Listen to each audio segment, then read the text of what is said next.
Hello and welcome to the first in a series of World Cup podcasts. Today we're going to be talking about Group F. So, hello, hola, and yo. Now, I'm joined as always by the incomparable Tom Robson. How are you, Tom? I'm good, Rob. How are you? I'm very good. Thank you for joining us again. It's a pleasure to be here as Always always. good to have a football opinion here. And then we'll have a special guest, a man that really needs no introduction, but he's getting one anyway. Billy. Hello guys, I'm happy to be here. Should be a fun discussion. It's good to have you on board, Billy. It is. It's always good to have you here, Billy. Now, the first team we're going to talk about in this group stage is South Korea. Tom, what do you think of South Korea's chances this year? Well, I think it's off Germany's side. I think it's going to be quite an open group amongst South Korea, Sweden, and Mexico. I think it's sort of anyone's game. I think Germany will win the group, but I think Korea could be within a chance of maybe qualifying. Oh, Depending on how the results go. I mean, they've got a couple of big players. Well, I suppose you could say Son Heung-min from Tottenham. is it more well-known? More well-known. He's maybe a star player sort of thing. And then Swansea fans, I'm sure all know Key, the midfielder. Yes, indeed. Plays for Swansea, so I suppose he's of a player which I guess more UK-based fans will be aware of, yeah. Billy, you'd be the first to say that you were a relative novice to the football arena. Yeah, absolutely. But do you know many of the South Korean players? You wouldn't be the only one not to, by the way, in this group, but... Not really. I've heard of one who plays for Tottenham. You might want to jog my memory on that one. Son, yeah. Yeah, Son Heung-min, who I just, yeah. But that's pretty much about it. I do think South Korea's got a good chance, but at the same time, well, actually, I'm saying they've got a good chance. Ranking them in the listings, I'd probably put them bottom. I'm hedging my bets on Sweden taking the second spot, but they'll be happy to be there. I'm sure they will be. They definitely will. Just like yourself, Billy. Happy to be on this podcast. Exactly. Yeah. South Korea will be happy to be here. Like, coming into the group stage as well, that form hasn't been the best. That's true. They had a 2-0 win over Honduras and before losing 3-1 to Bosnia. So again, one games against two sides who aren't actually at the World Cup and haven't lost the most recent one. And then the last World game is against Bolivia as well. So I'm not sure how good preparation that is going into the World Cup. Although I'll give you an interesting stat about South Korea over here today. Oh, we do have an interesting stat, yeah. The fifth heaviest player at the World Cup. Fifth heaviest? Fifth heaviest player at the World Cup this year, yeah. Shin-wook Kim. Yes. Plays for South Korea. Wow. Yeah. Who researches this stuff? Exactly. Who's got the time? Who's doing these stats? Is he in the first team? Is he in the first team? Well, he's in that World Cup squad. I mean, I don't know if he's going to be. I don't know whether he's going to get. Yeah, I don't know whether he's going to get the nod off the manager or not. To be perfectly honest with you, but yeah, he's made their final 23-man squad. Shin-wook Kim is who you've got to look out for. Fifth heaviest player. Oh. So, do you see any teams in that group that you think Korea could definitely win on a good day, or are we seeing it as they've got a rough group? I think. Again, I think Germany. You'd expect Germany to come out winners there. I think the sort of team who they can sort of they well organised. Then maybe they could get something against Sweden or Mexico. I mean, I'd go along with what Billy was saying before, where they're probably most likely to finish bottom of the group. Yeah. But I do see this quite an open group where I think any of the three teams could perhaps take that second spot and qualify. Yeah, I mean, I feel as though from the only team I've actually followed in the three games on this one is Sweden and Germany, and I feel as though Sweden's a very defensive side, or they've been better at defending than they have been at attacking. So if Korea can take advantage of that, we could maybe pick up 3 points in that one. Fantastic. So, not a good time for South Korea, but a good time for us because in this podcast we're actually going to be trying a delicacy from each team, and South Korea happens to be a sticky BBQ. It's actually chicken in a lovely BBQ sauce with some jasmine rice. So I believe we're going to try that now and then give a little rating of how that does against the other delicacies we'll be trying today. Absolutely, yes. Sounds lovely. So we've just tasted the South Korean food there, the barbecue chicken. I thought it was quite nice. What did you think of it, Rob? Well, I was quite worried when we initially bought this because obviously we did have to source all our own food. that it was going to be a bit too perfumey. You know, there was like a jasmine rice along Yeah. with the very sweet, sticky Korean sort of cooking style. And I was worried that was going to be really awkward in the mouth, but it was really, really nice. It wasn't too sweet. It was just good. What do you think, Billy? Yeah, I quite enjoyed it. It was I was expecting it to be really intense with the flavours, but it was quite a nice balance. Toned flavours right. Well, they weren't too bad, yeah. No, I think with food like that, you can say why Shin Kim's the fifth heaviest player at the World Cup. Too true. If he's having Korean barbecue all the time, then that would be the reason. But yeah, that is it's a really nice dish. By the way, that is also a bit of brand placement. That is in Tesco's in the sort of Asian culture current range they've got going on. I think it's around like 3 for 10, so you can make a whole sort of banquet around Korea or Asia. Taste of Korea, I think it was called. Taste of Korea, yes. Wow. Very nice. Really hit the spot, I would say. Didn't know that. Now, thankfully, we had more to talk about the food there than the football, unfortunately, for South Korea. But now we're going to talk about a team that hopefully might do a bit better, and that'll be Sweden. Tom, tell a little bit about how Sweden's going to do this year. Yeah, so again, I suppose as I previously said, I think it's quite a open group, and I think Sweden, along with South Korea and Mexico, have as good a chance of anyone as taking the second spot. I actually think it'll be Mexico who nick it. I think Sweden might come third and South Korea fourth. But I think they've got a good chance. Of course, the big talking points was with the Sweden squad was more so who wasn't in it as opposed to who is with Zlatan Ibrahimovic. Even though he came out and said that he wanted to go to the World Cup, having previously retired, he said he wanted to come out of retirement and go to the World Cup. But the Swedish coach was having none of that. He said, "No, it's not happening, mate." And off you go. Off you go. Didn't take him. Yeah. You'd said a lot about the defensive side of Sweden. Have you been watching that? Yeah. A bit more about that? The game that I watched was against Denmark, and from what I remember, watches be wrong, but from what I remember, if my memory holds up, is that Denmark had quite a lot of the possession in the game and they were quite dominant, and Sweden held up. They played quite well defensively. I think that's probably going to be one of the strongest attributes going into games, especially against the likes of Germany and Mexico. Do you think that defensive side came in because of a lack of Zlatan, or a player like that, a big target man?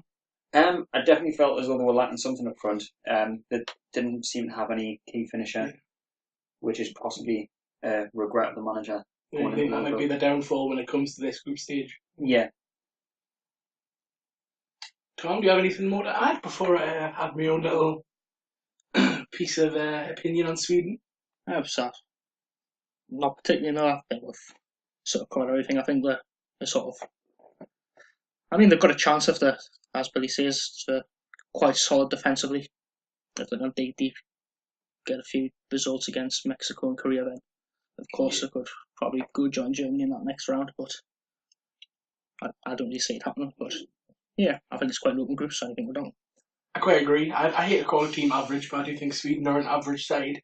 And I think without something a little bit fantastic just to get those goals, which they used to have in Zlatan, it's going to be hard for them to push out. Maybe second place, but I don't know, Mexico, like you said, Mexico have got that flair. They could really push to get out. And I believe that we are now going to try, of course, classic, some Swedish meatballs. Yes, that's right. Okay, let's give those a go. I'll give those a nice try. Right, and so we've just tasted some Swedish meatballs there. They were absolutely delightful. In my opinion, I thought they were superb. Absolutely. What do you make of it, Billy? God, well, I couldn't agree more. They were lovely. I know it should be a standard thing. Everyone knows how good Swedish meatballs are, but those are perfect. Just little. They weren't huge, you know. They were just like nice little bites. They were very Moorish. Yeah, they were. Right. And that's why they're all gone, unfortunately. I've got to say, as far as meatballs go as well, I think they're authentic Swedish recipe meatballs. They always are the best, I find. Those are the best. You're quite right. Billy, is that your first time, or? Oh no, I've had meatballs before. I haven't quite had IKEA meatballs, which is what I was asking about before. The IKEA meatballs, stuff of legend. Yeah, stuff of myth. Yeah. But no, they were absolutely fantastic. Well, that rich and Moorish, like you say. No, we didn't quite manage to get all the way up to IKEA for those. We had to get them from Sainsbury's instead. If you're looking for them, if you go to Sainsbury's sort of fridge section, They've got their The cooked meats, I would say. yeah. It's in the fridge. Yeah, There's a lot of It's in the fridge fridge, yes. sections in Sainsbury's, I believe. There's only like 3 L's. I'm sure you can walk down those. Yeah, that's probably true. Don't go like the milk and yogurts, so I'd like that. I'd avoid those fridges if you can meatballs. Yogurts and meatballs, though? Would that be a thing? You might be onto something there. Well, Yogurts and Greek meatballs. yogurt. Greek yogurt. Rolls. Yeah, like a sort of. I feel like we're getting off topic here, but I think I want to try that now. Yeah, I think we'll get slightly off topic. Yeah. Who we're talking about next one? Let's get back on topic. Yeah, we're talking about Mexico, I believe. Mexico, of course. Mexico. Now, Mexico is Tequila. tequila, indeed. Sangria.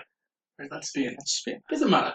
Anyway, a team that I think will all sort of favour to finish just under Germany and hopefully get out of the group stages.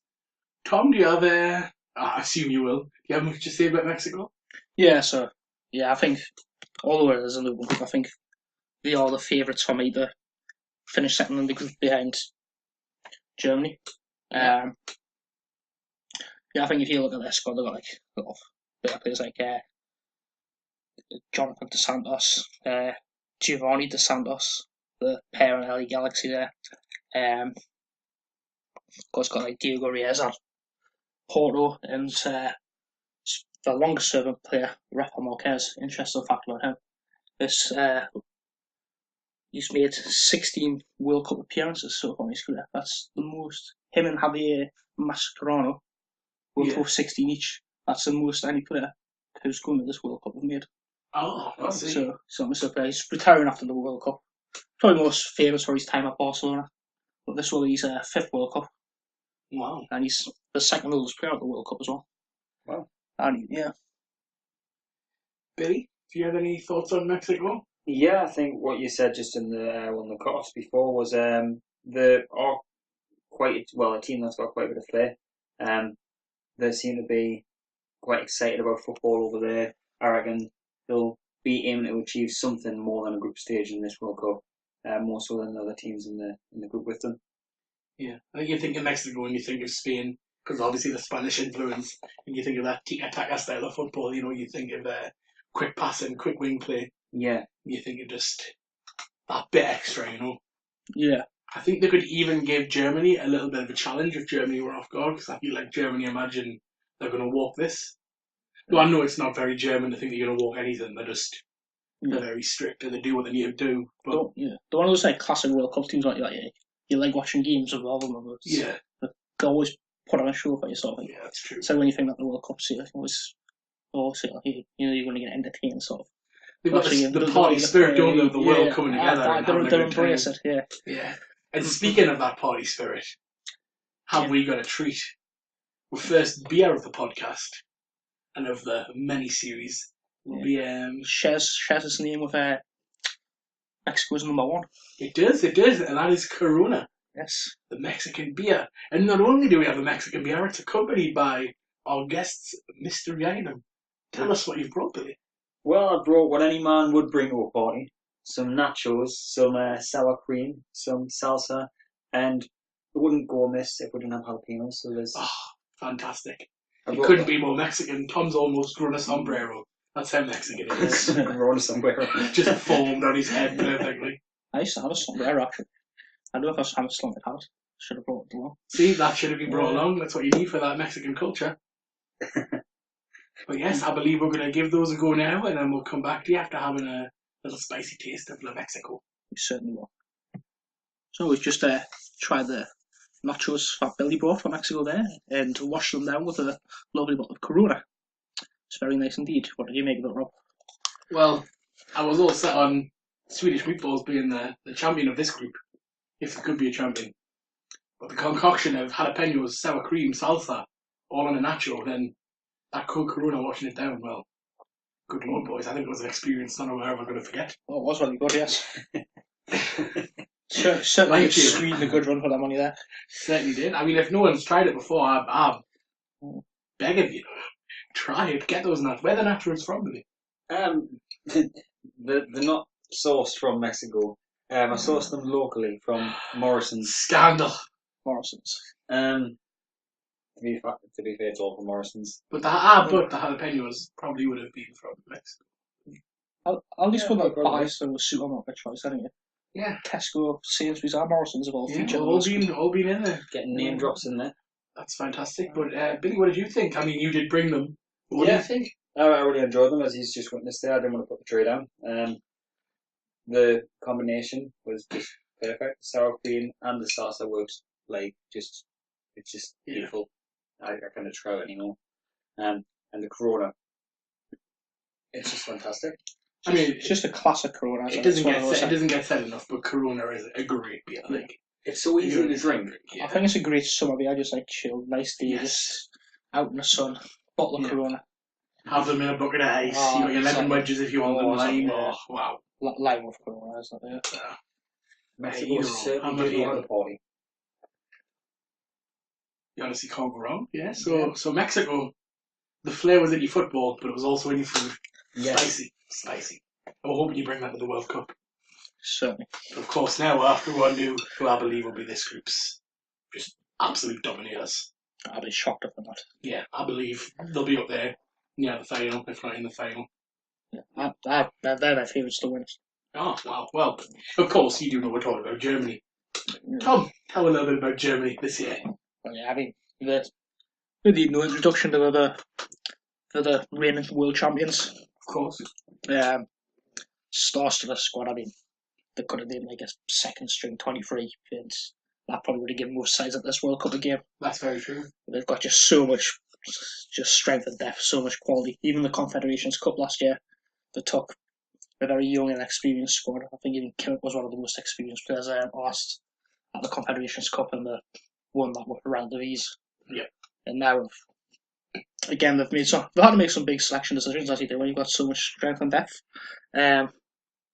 Only 9 members of the squad that won in 2014 are still have made this squad. Yeah. Those to miss out include Goethe, who of course scored the winning goal, and that's the final back in 2014. Yeah, you're right. Yeah. Yeah, and he doesn't feature in this squad. And neither does Sonny, who's had a good season for Man City. Yeah, Leroy Sonny, big name out the squad. Yeah, he's at the squad. That's a few big names at the squad, but of course, if you look at Germany's squad, it's just every name just quality all over the pitch, every position. It's just football and masterclass. It's just sports excellence. Yeah, I think my pick for player of the tournament, Joshua Kimmich, right back. I think he's got a name to be sort of. I know the comparisons are made like the next Philip Lahm, but I think he is already getting that quality watching for Bayern Munich, Germany. He's that sort of player who you could play him anywhere, put him anywhere on the football pitch, and he'll do a job. You know what you're going to get from him. I mean, he's a right back. He scores goals. He's pops all over the place. He's brilliant defensively going forward. I think he's just a typical German footballer. He is. Just gets the job done and more. Yeah, I think he's my one to watch for the World Cup, and Germany are my favourites to win it. Billy, even the relative knowledge you've got to know about Germany, you've got to know those players. Yeah, big names there. I mean, one of my favourite films is Muller. He did make the squad, didn't he, Tom? Oh, yes, Thomas Muller did make the squad. He has to make the squad. In fact, a good, interesting fact about Thomas Muller: if all the players go into the World Cup this year, he's scored more World Cup goals than anybody else. Oh. He's currently got 10 World Cup goals. He'll be looking to add to that tally this time out. And the next closest one is James Rodriguez of Colombia of 6. Yeah. Right. Okay. Well, I do think Germany are going to win the group. There's got to be no doubt in that, unless they all get food poisoning the night before the first game. There's no chance of them losing. I think the toughest game is probably going to be in Mexico because they're going to be all out attack. And yeah, they're going to walk it. It's hands down. They're probably going to win each game by at least 2 goals or more. They're such a process-driven squad and so tight, and they never look worried on the ball when you watch them play. With a lot of teams, you'll say, is it the defenders that are going to win you? Is it the attack? Yeah. Or Germany, you can look at it and say there's a fantastic defence. You look at the attack and you say there's world-class players. Oh yeah, that's it. I mean, if you're, I suppose, compiling the 11 best players in the world, you could pick a number of those German players and just wouldn't look at the place in that. And you've got to talk about Manuel Neuer. Yeah, Manuel Neuer. I mean, in goal. Yeah, he hasn't played since September. He's been injured all season. This is correct. So So in some ways he was a bit of a surprise to be included, but he's managed to get himself fit. He's included, and of course, I suppose. Being the person that had to get that team together, you couldn't look at my man Neuer and think, well, I've got to leave him. Being as good as he is as well, I'm sure. Yeah. More than ready.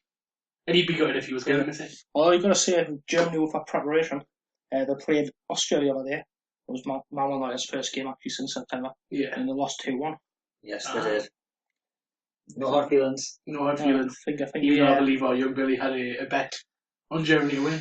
Yes, I did. And was let down. No comment. Now, of course, with Germany comes beautiful beers and ales, as any man will know, or would know. And we are joined by the wonderful company of the Franziskaner Weissbier, which is a beer brewed in Munich, which I believe we're going to try now, and we're going to give our thoughts and opinions on this beautiful, beautiful beer. Certainly are. So we've just tried a German beer there. It's very nice. To be honest, I actually really like it. Yes, it was Franziskaner Weissbier. The surprise to it, really, for me, was the taste. It was very smoky, sort of nutmeggy when you tried it. Yeah. I was not expecting that, but I was pleasantly surprised. Delicious, really, really nice. No, also is. I think I'll be buying this again, to be honest. Yeah, definitely. Billy, your thoughts on beer?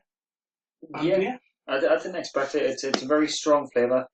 Very, I was going to say delicate there, but it's not very delicate.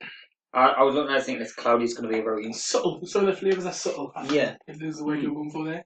But I was looking at it when I first got it, and it's a very cloudy colour, and I thought to myself, oh, this is going to be more ale-y.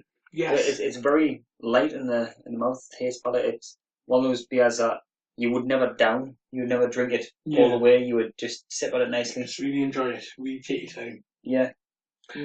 Anyone out there that is got a nice aftertaste as well. Yeah, that does partake in the German and Belgian beers and ales. Probably has come by this already. Yeah, it seems like they put a lot of time and effort into making this particular. We did buy this one in Tesco, but I believe you can get it anywhere, can't you? As the probably most places. For most places, it's one of the more imported ones over here. Yeah. But altogether, fantastic. I mean, exactly what you'd expect from Germany. You know, it's something well made, delicious. Does the job. Efficient. That's what we'll say. An efficient beer. Yeah. So, we've discussed the football and who we think is going to come out on top. I think there's been a consensus of Germany and Mexico to go through. Will you agree with that? Yeah, Sweden might be the close to take second if they play. Offensive kind of, not offensive, player on the counter. Yeah, I'd say Sweden and even Korea have a chance. I think it's complete open between those three teams. But I'd give Mexico a nod. Yeah. Now, even more importantly, of the delicacies we'll try tonight, the South Korean barbecue, the Swedish meatballs, the Mexican extravaganza, I'm going to call it that. You can tell I don't have a favourite. That would be the nachos and the Corona. And the recent German beer. What would you rate as the top of the group, Tom? Well, perhaps surprisingly. Surprisingly? Maybe, yeah. Well, I'd go with Germany. You go with Germany? I'd put them head on the football and I'd put them ahead off the pitch as well. Yes, both on and off the pitch. They've been on top form here tonight. Yeah. And if you have a second favourite there, if the food we've tried and the drinks? Yeah. Can toss a coin between Sweden and Mexico for me. Yes. The meatballs were very good, but I suppose I'd probably, again, just like on the football, I'd probably give Mexico the nod. We're very, very close, very open group. Billy, what about you? What were your thoughts on the foods we've had on offer tonight? Yeah, I mean, it seems as though things got better as it went on with everything we've tried. Like, at first I thought, oh, that South Korean food's quite nice. It's not intense, it's just a nice balance. And we moved on to Swedish meatballs. I thought, actually, these are the best things that we're going to have now. Yeah. And then we got in, let's just say, a taste of masterpiece. Forget it. Anyways, he's going on trying to say, like, it was just an extravaganza of flavours. It was a taste sensation. Exactly. And then the beer at the end, it's sort of thrown us this beer at the end because it's such a nice mix of flavours. But I think I'd give Mexico. I think I'd go Mexico because of the varied amount of flavours, followed by Germany. What about Europe? Well, funnily enough, Billy has called exactly what I thought. all through the night, the food on display has just gone up. It's just been exceeding expectations completely. Even South Korea was a pleasant surprise on what I thought it was going to be. But Mexico was a standalone winner. That mix of just jalapenos and cream and I'd still be eating it now if there wasn't a podcast to record. But then obviously after that, this nice beer, the people of Munich deserve an award, and I'm sure they've won awards for it. Yeah. It's fantastic. Yeah. So yeah, Mexico then Germany, but of course Germany and Mexico in the football. Yeah. Yeah, so I think that's the general consensus across the whole thing, and I think we're going to award this group to Mexico off the pitch. Yes. And Germany on it. Fantastic. Now, that's been all for Group F. But Tom, can you tell us what we'll be talking about next time? Yeah, so next time out we'll be looking at Group G, which of course involves England. Plenty of talking points there, as always. It's normally always worth, I suppose, most, probably our longest podcast it'll probably end up being, given it's got England in there. That's very true. It's always a lot to talk about. Also, Belgium, Panama and Tunisia, where we'll be enjoying delicacies such as Tunisian kefta. Ooh. So it's got that little quarter. And Billy, hopefully you'll be joining us again for that one. Yeah, absolutely. Anytime. Oh, that would be fantastic. And for this year as well, our podcasts are now going to be on YouTube. So you can find us. I will share the link on our Twitter page as usual. Yes, there'll be links and many ads. And our Twitter's at Purely Podcast. You can follow us at Purely Podcast as our Twitter handle. Yes, and I believe you can find us on Instagram under Purely Banter. Yes, I believe you can. Yes. So but we'll, of course, post links like Tom said.